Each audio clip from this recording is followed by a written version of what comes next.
안녕하세요. 오늘은 조선사회의 새로운 움직임 첫 번째 주제, 영조 정조 시기의 사회 발전 중에서도 영조 정조의 업적에 대해 알아보도록 하겠습니다. 지난 시간에 배웠던 내용을 확인해 보겠습니다. 지난 시간에는 임진왜란과 병자호란 후에 조선의 상황에 대해서 공부를 했는데요.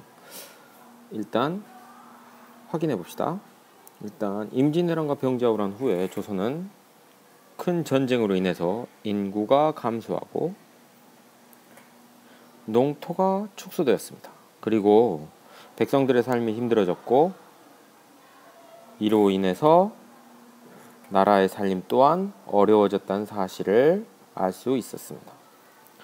두 번째로 이렇게 백성들이 힘들어하고 나라의 살림이 어려워졌지만 신하들끼리는 서로 다투었습니다. 그것도 무리를 지어서요. 그래서 숙종 때에 이르면 그 다툼이 심해져서 나라가 혼란하고 여러 사람이 피해가 봤다는 것까지 저번 시간에 공부했습니다. 그리고 조선 후기의 왕들을 다시 한번 알아봅시다. 첫 번째 선조, 임진왜란을 겪은 임금이고, 두 번째 광해군, 중립외교를 지휘하다가 임금의 자리에서 쫓겨난 분입니다. 그리고 인조, 광해군을 몰아내고 왕위에 올랐지만 청나라를 배척하는 정책을 취했기 때문에 청나라가 이에 화가 나 공격해온 병자호란을 겪은 임금입니다. 그리고 효종, 인조의 아들로 청나라에 복수하자는 북벌론을 주장을 했지만 실제 이게 실행되지 못했습니다. 그리고 현종과 숙종, 경종에 이르기까지 신하들 간의 싸움이 굉장히 심각했습니다. 그리고 이제 오늘 배우게 될 영조와 정조 임금입니다. 자, 이제 영조에 대해서 알아보도록 하겠습니다. 영조는 숙종 임금의 둘째 아들입니다. 그리고 형인 경종의 어머니가 다른 배다른 형제였습니다. 그래서 이 임금님은 형인 경종이나 영조나 마찬가지로 당파 싸움으로 인해 상당히 많은 피해를 입었던 임금이고, 그러다 보니까 나라를 안정시켜야 되겠다는 생각을 많이 하게 되었습니다. 그래서 나라를 안정시키는 정책을 많이 폈고 조선의 힘을 다시 일으켜 세운 임금으로 평가받고 있습니다. 자, 영조의 업적 첫 번째 보면 탕평책을 실시했습니다. 이 탕평책은 영조가 실시한 정책 이름인데 무엇이냐? 서로 다른 무리의 신하들을 골고루 등용하는 정책입니다. 서로 다른 무리의 신하를 골고루 등용한다는 것은 이쪽 편에서도 한 명 신하로 삼으면 저쪽 편에서 한 명 신하로 삼겠다는 정책이죠. 이런 정책을 실시한 이유는 신하들이 서로 무리를 지어서 너무 싸움이 심해졌기 때문에 골고루 등용을 해서 벼슬에 배치를 해두면 신하들끼리의 싸움도 줄어들지 않겠냐라는 생각에서 실시한 것이지요. 그리고 이 탕평책을 실시하기 위해서 탕평비라는 비석을 세우고 탕평책을 실시하겠다는 것을 널리 알리고자 했습니다. 두 번째 영조의 업적입니다. 제도를 정비했습니다. 이 제도 정비 중요한데요. 조선 초기에 만들어졌던 법인 경국대전이 200여 년이 지나고 나서 영조의 시기가 되면 그 당시 상황과는 굉장히 맞지 않았습니다. 그래서 영조는 이 경국대전의 내용을 당시의 상황에 맞게 다시 정리했습니다. 그리고 학문 연구를 활발하게 했고 이 활발한 학문 연구의 결과로 많은 책을 편찬하게 되었습니다.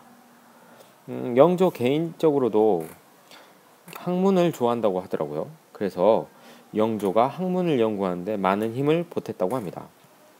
그리고 백성들 입장에서 굉장히 좋았던 정책인 세금을 줄여주는 정책을 실시했습니다. 그 정책의 이름 균역법입니다. 아예 법을 바꾼 거죠. 이 균역법이 뭐냐면 군대를 가야 되는 대신에 내는 세금이었던 군포가 있습니다. 여러분 신분제 놀이하면서 군포 들어봤죠? 이 군포를 낼 때 세금을 옷감으로 내게 되는데 16개월에 2필을 내야 했던 것을 균역법을 통해서 1년에 한 필로 확 줄여줬습니다. 그래서 백성들은 이 균역법이 실시되고 굉장히 좋아했다고 합니다. 다른 업적이 많습니다. 영조는 그 당시까지에 있던 지도보다 더 정확하고 자세한 새로운 지도를 제작하도록 했습니다.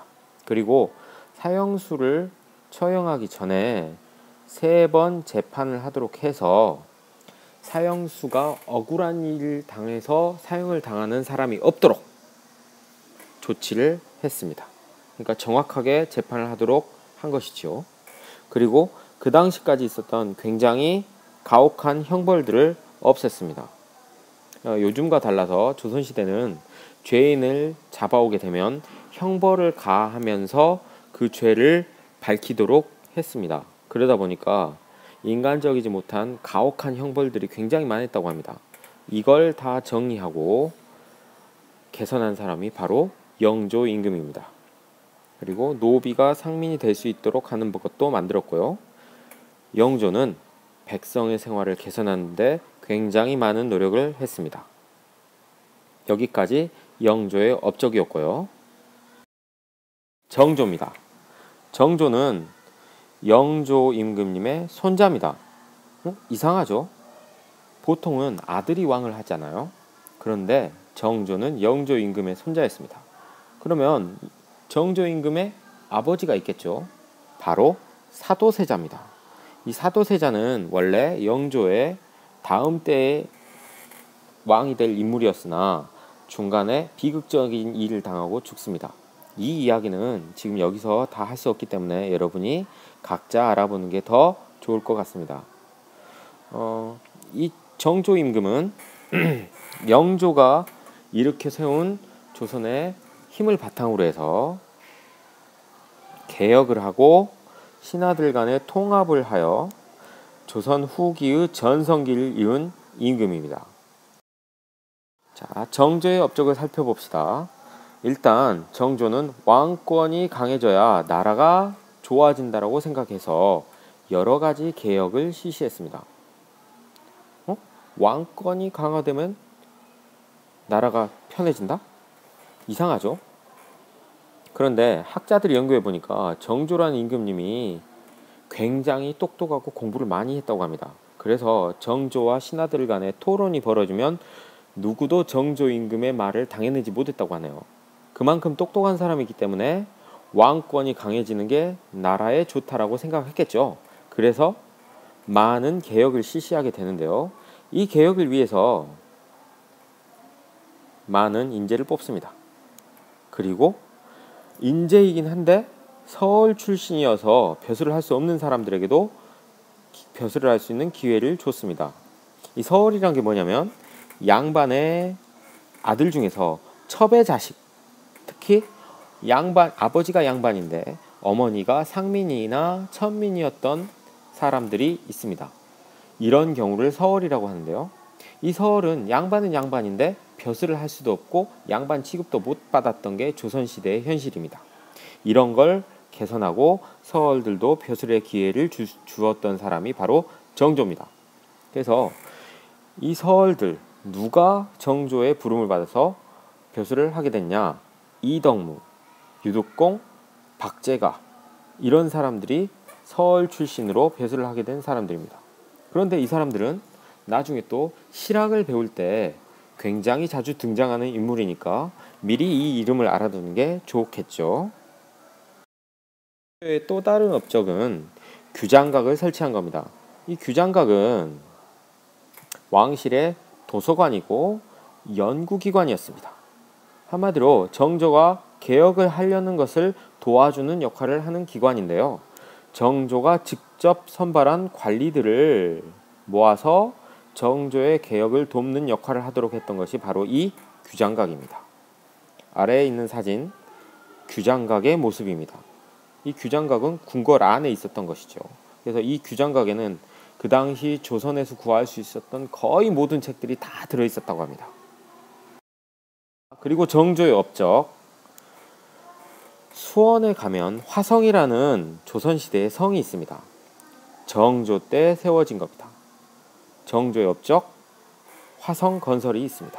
정조는 이 화성을 건설하면서 어떤 생각을 했냐, 이 화성 성곽만 세운 게 아니라 성 안에 도시를 건설하고자 했습니다.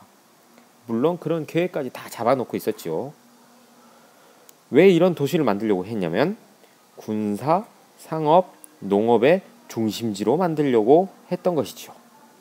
그런데 아쉽게도 정조가 화성 건설이 완벽하게 완료되기 전에 세상을 떠났기 때문에 화성 성곽은 남아있으나 도시는 완벽하게 자리를 잡지 못했다고 합니다.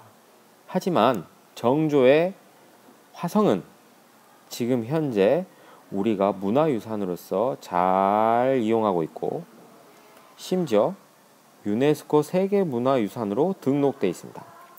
왜 이렇게 등록되어 있냐면 그 당시 조선시대에 과학기술이 총동원되어서 만들어진 성이고 그 당시의 건축 양식을 알아볼 수 있고 아름다움이 느껴지기 때문에 유네스코 세계문화유산으로 등록되었다고 합니다. 이 화성을 건설하기 위해서 정조는 그 당시 조선의 최신의 과학기구들을 동원했습니다. 대표적인 예가 거중기와 농로죠. 거중기는 여러분도 한 번씩 들어봤을 이름인 정약용이라는 분이 만들어낸 기계입니다. 무거운 돌을 위로 올리는 역할을 하는 기계입니다. 그리고 농로는 지금의 크레인하고 비슷한 건데 무거운 물건을 이쪽에서 저쪽으로 옮겨주는 역할을 하는 기구죠. 그래서 화성은 원래 10년 정도 건설해야 될 것이다 라고 예상을 했는데 이 거중기와 농로 같은 조선의 최신 과학기구가 동원됐을 뿐만 아니라 정조가 성을 건설하는 사람들을 잘 대우해줘서 실제 건설 기간은 굉장히 단축됐다고 합니다. 까지가 정조의 업적이었고요. 자, 오늘 배운 내용을 다시 한번 정리해 보도록 하겠습니다. 정조의 업적, 첫 번째, 탕평책을 실시해서 신하들 간의 다툼을 막으려고 노력했습니다. 두 번째, 제도를 고쳐서 백성들의 삶을 개선해 주었고요. 특히 균역법을 실시해서 백성들의 세금을 줄여주었습니다. 그리고 학문 연구를 활발히 하고 다양한 책을 펼쳐내도록 했습니다. 그리고 정조의 업적을 보시면 인재를 뽑아서 활용했고요. 그리고 서얼들도 관리가 될 수 있도록 해줬습니다. 그리고 규장각을 세웠고요. 나라를 개혁을 통해서 왕권이 강화되어서 더 부강한 나라가 되도록 많은 노력을 했습니다. 이 밑에 안 보이지만 하나 더 있죠? 정조의 업적 하나. 뭐죠? 맞습니다. 수원 화성을 건설한 겁니다. 화성 건설 또한 정조의 커다란 업적 중에 하나죠. 자, 오늘 이렇게 해서 영조와 정조의 업적에 대해서 공부를 했는데요.